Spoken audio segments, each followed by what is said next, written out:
So hello everyone, আশা করি তোমরা সবাই ভালো আছো। চলে আসলাম একটি নতুন ভিডিও নিয়ে। তো আজকের ভিডিওটা একটু আলাদা রকম হবে। তো তোমাদেরকে আমি স্টেপ বাই স্টেপ বোঝাবো, জিনিসটা তোমরা ভালো করে বোঝো। তো আজ যাওয়া হলো state medical faculty of West Bengal.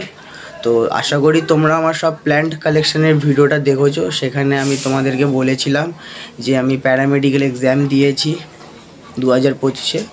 তো আজ হলো আমার ডকুমেন্টস ভেরিফিকেশান অ্যান্ড রেজিস্ট্রেশন। তো আমি যাব এবং আমার পেরেন্টস যাবে আমার সাথে, আমার মা, আমার দিদি অ্যান্ড আমার জামাইবাবু যাবে ওখানে। তো ওখানে গিয়ে কি লাগছে না লাগছে, অ্যান্ড এটা লাস্ট ডেট। অ্যান্ড তোমাদেরকে মেন কথা, যেটা এখান থেকে হয়ে গেলে যে ডকুমেন্টস ভেরিফিকেশান আর এখান থেকে যে রেজিস্ট্রেশন হয়ে যাওয়ার পরে কবে কলেজে গিয়ে তোমাদের ক্লাস চালু হবে, কবে কলেজে গিয়ে যেই ডকুমেন্টসের জেরক্সগুলো দেবে, অ্যান্ড কবে কলেজ ক্লাস চালু হবে, সব স্টেপ বাই স্টেপ তোমাদেরকে বলবো। অ্যান্ড যেতে যেতে যদি পারি কিছু নেচারে ক্লিপ নেব। তোমরা ভিডিওটা স্কিপ না করে দেখো। অ্যান্ড ভিডিওটা যদি ভালো লাগে একটি লাইক কমেন্ট শেয়ার করো।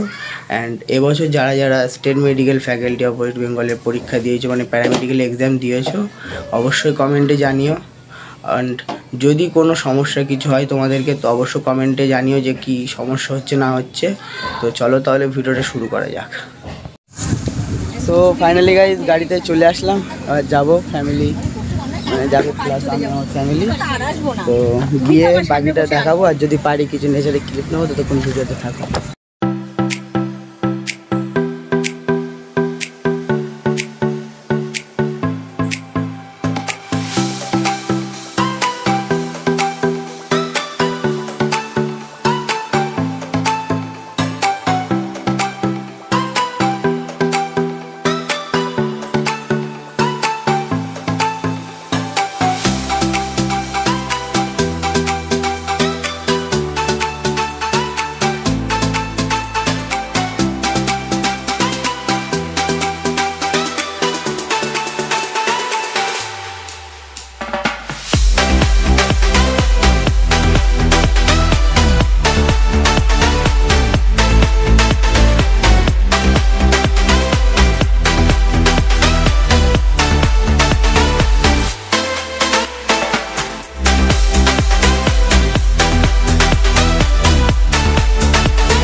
দেখতে পাচ্ছ চলে এসেছিলাম আমরা আমাদের ডেস্টিনেশনে।